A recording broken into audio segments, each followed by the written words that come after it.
Welcome to Biscuits and Jam from Southern Living. I'm your host, Sid Evans, and today I'm talking with a guy who's proven that a major fashion brand can grow out of a very small southern town. Billy Reid was born and raised in Amite, Louisiana, but he's called Florence, Alabama home for more than 20 years now. It's there that he opened his first shop, which was designed to feel like a southern home, much in the way that his mother had done with her own boutique years before. Since then, Billy has opened his eponymous stores all over the South and beyond, filling them with antiques, family photographs, great music, and his distinctive brand of Southern hospitality. We'll talk about all that, his grandmother's fried chicken, his connection to the music of Muscle Shoals, and his lifelong obsession with the LSU Tigers on this week's Biscuits and Jam.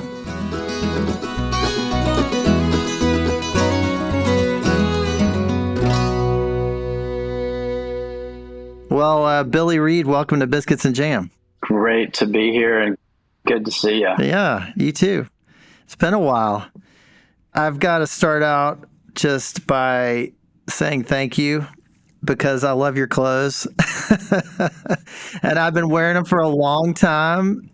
And I mean, they just work for me. And I can't say that about many brands. So they make my life easier. I love your stuff. So thank you.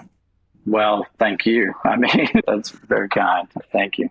How long have you been back in Alabama now? I've been here since 2011. And what about you? How long have you been in Alabama? We moved here right after 9/11, so 2001. Yeah, so 22 years. Yeah, hard to believe. I want to hear more about Florence in a minute. But before we do that, I just want to ask you about where you grew up. Tell me a little bit about Amite, Louisiana. Amite. You said it correctly. I've been there. I actually went there when I was in high school for a skeet shooting tournament. Drove down there with my dad. But tell me a little bit about Amite and what the town kind of looks and feels like and what that community is like. Amite's a small town, probably about 3,500 people. And my mom had a clothing store there. So I kind of grew up around the business. Her store was in my grandmother's old house. And it was complete with a kitchen and it felt like a house. And it was a place where people wanted to hang out. And I never realized how far ahead of her time she was because she was creating the retail experience before it was a thing, so to speak. It was a great hangout with a lot of characters. When I saw the movie Steel Magnolias, I said, this feels like it could have been set in your clothing store. She was a great retailer, man. This was back in the days of Calvin Klein jeans and Gloria Vanderbilt. She had a big jeans business and specialty items. She had trunk shows all the time and really rubbed off on me because when we started to open our own shops, I really wanted that kind of vibe, and that place where people would just want to come and hang out. Didn't matter if they came and bought anything, just do you like coming here and like the energy. What was the name of her shop? TJ's for Her. TJ's for Her. Mm-hmm. I'm guessing it's not still in business? It is not. I think mid-90s she got out of that and she started writing books and she was doing some stuff with QVC, some other kind of consulting work. So tell me a little bit about the clientele. I mean, there had to be some characters walking in and out of that store. What are some people that come to mind? One of the things I remember most was the diversity of age group.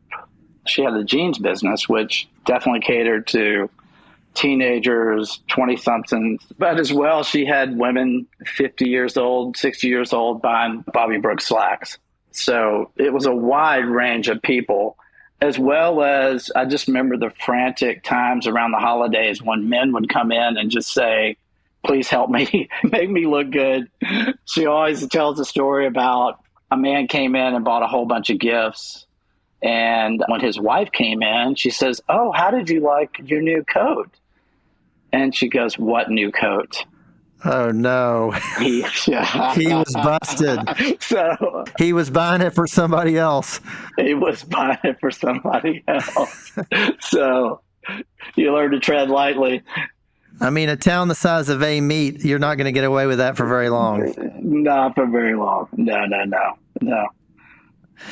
So kind of paint a picture for me. When you're driving into Amite, what does it look like? What does it feel like?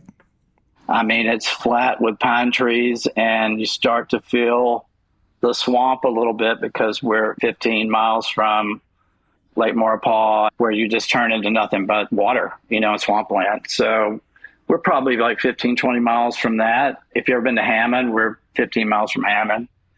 It's hot all the time. It rains a lot. The food is great.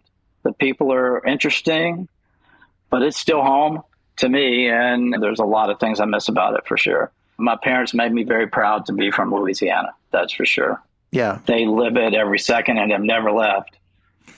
So it's pretty close to Mississippi. I mean, is there kind of a Cajun accent, or is it more just sort of a Southern accent there? You get a little mix of both, but you definitely get the rural Mississippi kind of influence, but you're also getting the whole Creole effect from New Orleans. And also, too, around that area is where a heavy population of Italians, specifically from Sicily, settled. So I have a lot of family members that are full Italian. Yeah. You mentioned the food, and you've always been someone who loves food and who appreciates chefs and makers and farmers and all the people that make Southern food what it is. Who was the cook in your family, and what was on the dinner table? Oh, my gosh. My grandmother was incredible. So incredible. What was her name? Maddie Lee. Maddie Lee. Yeah. Great name. Such a sweet lady. She became visually impaired later in life, but cooking was her love, and I was her love too. She spoiled me rotten. And she would fry my own little thing of fried chicken for me. I spent almost every weekend up there with her because she had her farm with cows, goats, chickens, and horses, and a huge garden. She sold eggs out of the back of her house. God, just such fond memories. I can just remember as a kid sitting in my underwear on the kitchen counter and her cooking fried chicken for me, and we're listening to John Ferguson call the LSU football game. It's like I can taste it and hear it right now. She was a huge influence on me. Best cook ever. She was incredible. And was this your mom's mom? This is my mom's mom. You mentioned the fried chicken, but was there a lot of Cajun food, Louisiana gumbos and that kind of thing? All the time, for sure. I mean, shrimp Creole, crawfish etouffee, jambalaya, red beans and rice. We did the whole routine. We still cook her recipes to this day. I would never tell my grandmother this, but my wife, Jean, has mastered some of her recipes better than my grandmother's. What's one that y'all really love and that you make pretty often? The kids love jambalaya, so that became a go-to. Yeah. They weren't much on red beans and rice. I think it might be just the visual. If any of the kids are coming home, they specifically request jambalaya. It's made before they get there, and there's enough of it where they can eat it the whole weekend. Oh, that's great. That's great. Yeah. So, Billy, I guess this is related, but the notion of hospitality is so much a part of your brand and, welcoming people into your stores and entertaining people in your hometown. Is that something that you kind of learned from your grandmother as well? I did. I definitely learned it from watching my mom in her store and how she approached it. So our first store here in Florence was in an old house. Had a kitchen in the back, a little tea room off to the side, and we took full advantage of that. And we were constantly cooking. The bar was stocked. When someone came in, the hospitality was on steroids. And that was exactly what I wanted. I mean, we loved to entertain, to make them feel special. And that's something she did. And having that opportunity right off the bat for us to kind of launch in that way really established a standard, not just for our store here, but as we began to kind of expand, everyone kind of took that on and still do to this day. Every store I've been to of yours, it feels like a home. I mean, there's family photos on the walls and comfortable furniture, and usually somebody offers you a water or even a beer, maybe. It feels very much like you're being welcomed into somebody's home. I'm glad you said that, because that's the exact reaction we would want someone to feel like. That meant something to me. It felt personal, and that felt like a good way for us to connect with people. Certainly in the beginning, I mean, literally we were connecting with people one customer at a time. And thank goodness that word kind of spread, and people started driving up to Florence from Birmingham and taking the visit. And that also gave us a chance to really kind of involve the community and really talk about the music heritage here. That at that time, the movie wasn't made. So we were The Muscle Shoals documentary. the Muscle Shoals documentary. So Yeah. it was just who we were. We didn't have to make anything up. And once we started doing that, it's like, man, we can just operate from our gut, just be ourselves. And if hopefully people like it. Yeah. Well, it's clearly working. And I'm very happy that you have one here in Birmingham now, which is great. I love that store. So you worked for a store in, I think, Hammond. I did. Yeah. What was that experience like for you? And what did you kind of take away from that you've applied to your business? Joe Buddy and Karen Anderson, there was a couple that owned the store, and they were family friends. I think Joe Buddy had actually dated my mom at one point. So a lot of folks kind of wondered if I was his son. So he was, to this day, top 3 style icons for me. This guy was the most impeccably dressed man anywhere he went. I remember I was lifeguarding at the country club, and I was driving around, and I look over at the tee box, and I see this guy in a starch white Oxford shirt, black and white Glen plaid trousers, and 2-tone golf shoes that I later found out were alligator when he came into the clubhouse. And he's got his, I believe it was a Triumph. It may have been an MG. I think he got pissed off when I said it was an MG. And he would put his golf bag in the back. Christmas parties, cashmere, bright red sweater, beautiful flannel trousers, alligator loafers, no socks. I mean, this guy, and he was one of the first stores to carry Ralph Lauren in the South. And I just sucked it up like a sponge, and I looked up to him so much, and he got me interested in menswear.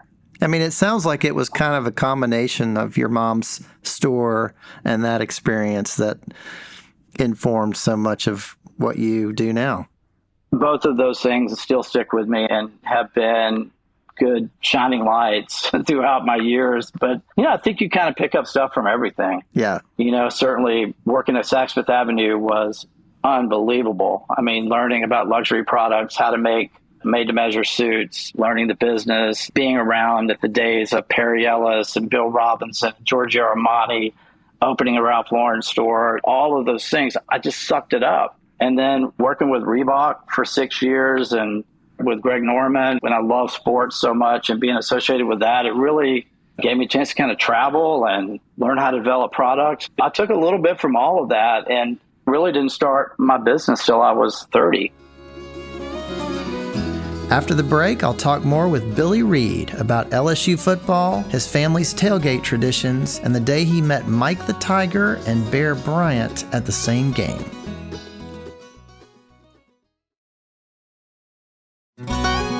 Welcome back to Biscuits and Jam from Southern Living. I'm Sid Evans, and today I'm talking with fashion designer and Southern tastemaker Billy Reid. Speaking of sports, Billy, I want to talk football for a minute. Okay, you're going to put some Roll Tide on me or something? Heck no. I'm Go Vols all the way. Oh, there you go. It's late August when we're having this conversation, so the season is upon us. You're a big LSU fan, to say the least. Mm-hmm. And I heard you say somewhere that you thought you had never missed a single LSU game. I've missed very few. I've either listened to it, watched it, or been there at some capacity. I mean, I remember driving through Wisconsin at a wedding, and we could pick up WWL. It's a Clear Channel station. We're in Wisconsin, and I was hearing the game. This was before streaming audio. But, yeah, I'm addicted.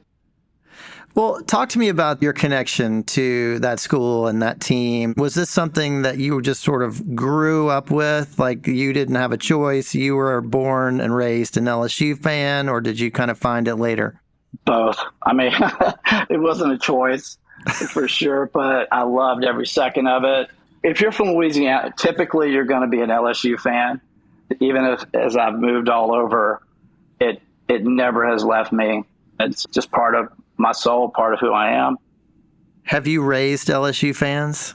I have. I have one daughter that went to LSU, so she was hook, line, and sinker at an early age. That was my oldest. But they're LSU fans. They don't have a choice either. Jeannie went to Auburn, so they're Auburn fans as well. And I've seen them turn on me at an Auburn game one time, and I left the stadium. I was so pissed off. Literally left my seat. I looked over, and they're freaking cheering for Cam Newton. And I go, I'm going back to the tailgate.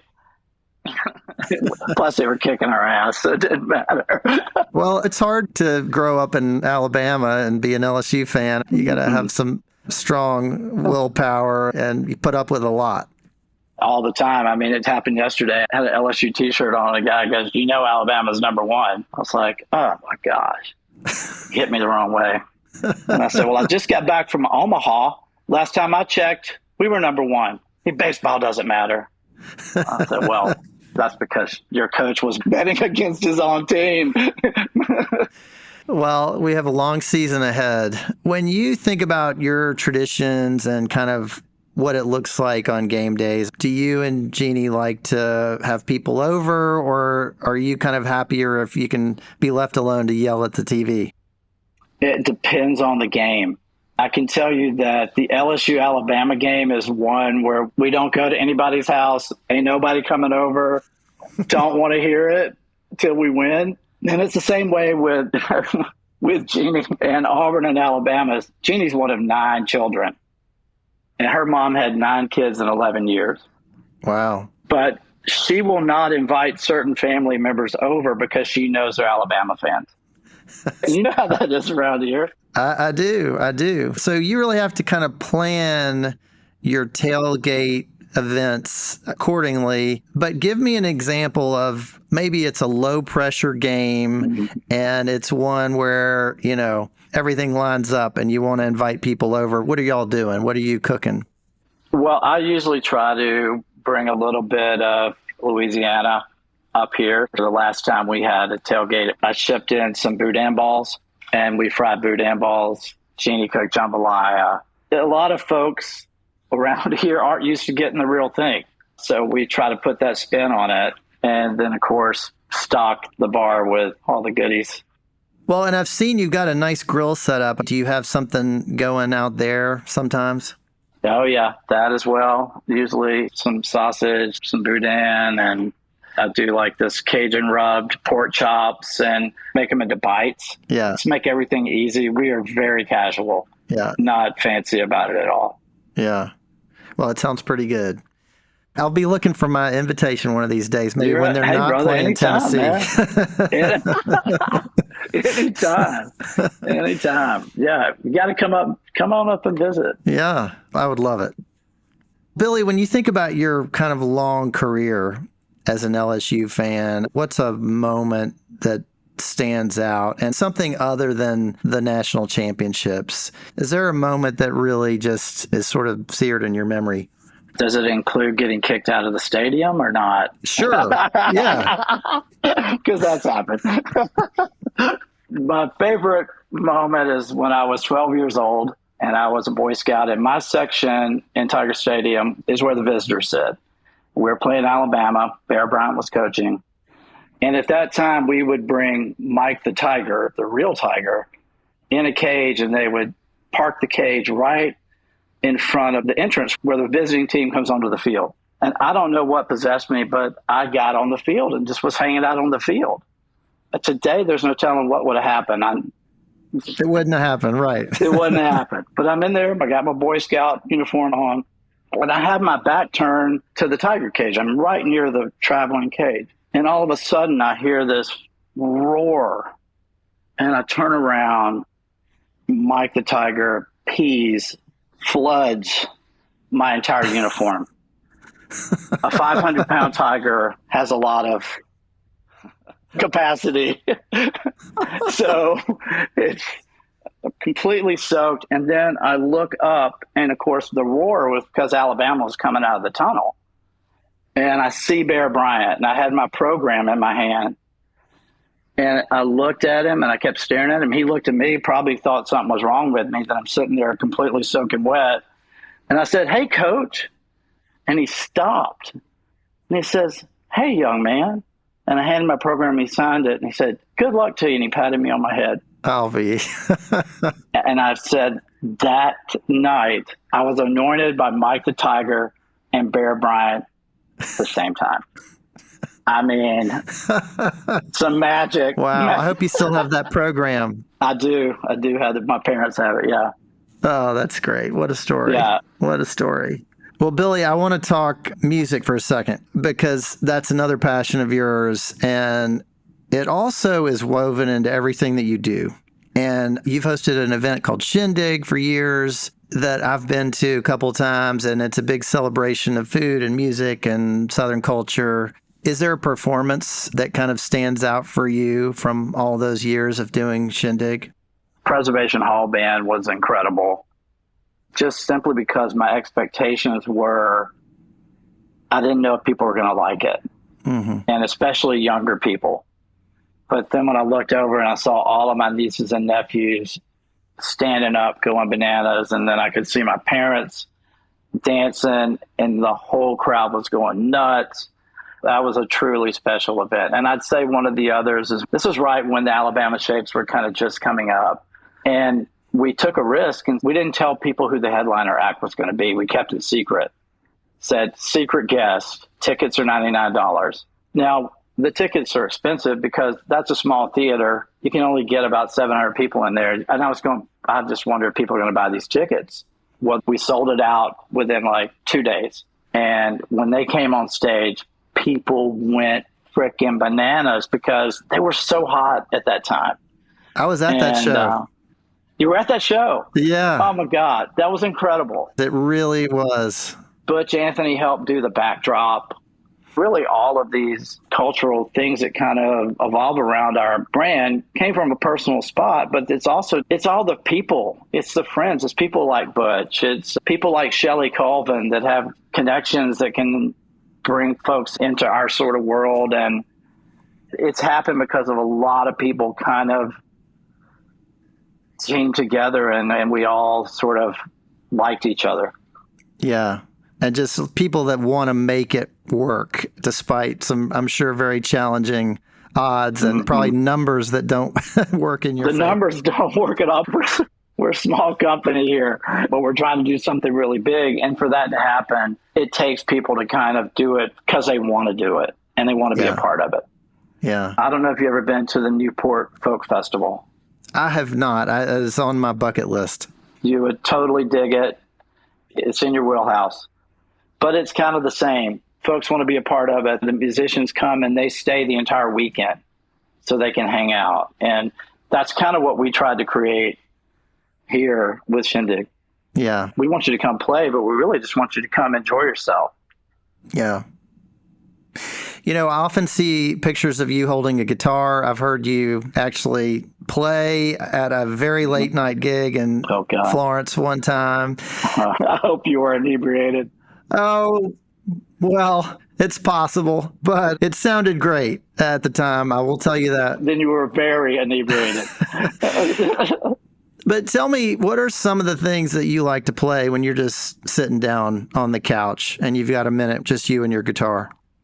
Oh, man, everything. I really love to take pop songs like Ariana Grande and put it to my own kind of deal. And my kids hate it. Yeah. They just roll their eyes. So I am continuing down that track, and they hate that track. Well, Billy, you're a bit of a music historian, and especially when it comes to Florence. When you're talking to people in New York and in the fashion world and all over the world on your travels, how do you explain the importance of Florence and Muscle Shoals when it comes to music? You can kind of go pre-documentary, post-documentary with the movie Muscle Shoals, because before the movie, Shindig was kind of part of that. We brought in editors from New York and Los Angeles to come here to see what we're working on, but we also wanted them to understand the culture and the history of the area, because at that time, I always said this is one of the greatest stories in music that really nobody knows. And we were trying to tell that story. Once the movie came out, we didn't have to say anything anymore. I could just say, have you seen the documentary Muscle Shoals? I ask everyone, and now I'm on your podcast. I'm getting to ask everyone out there, have they seen the documentary Muscle Shoals? Go see it. Yeah. Go see it. It's so powerful. And that energy, you can just feel it. You can just feel it. And it's still happening.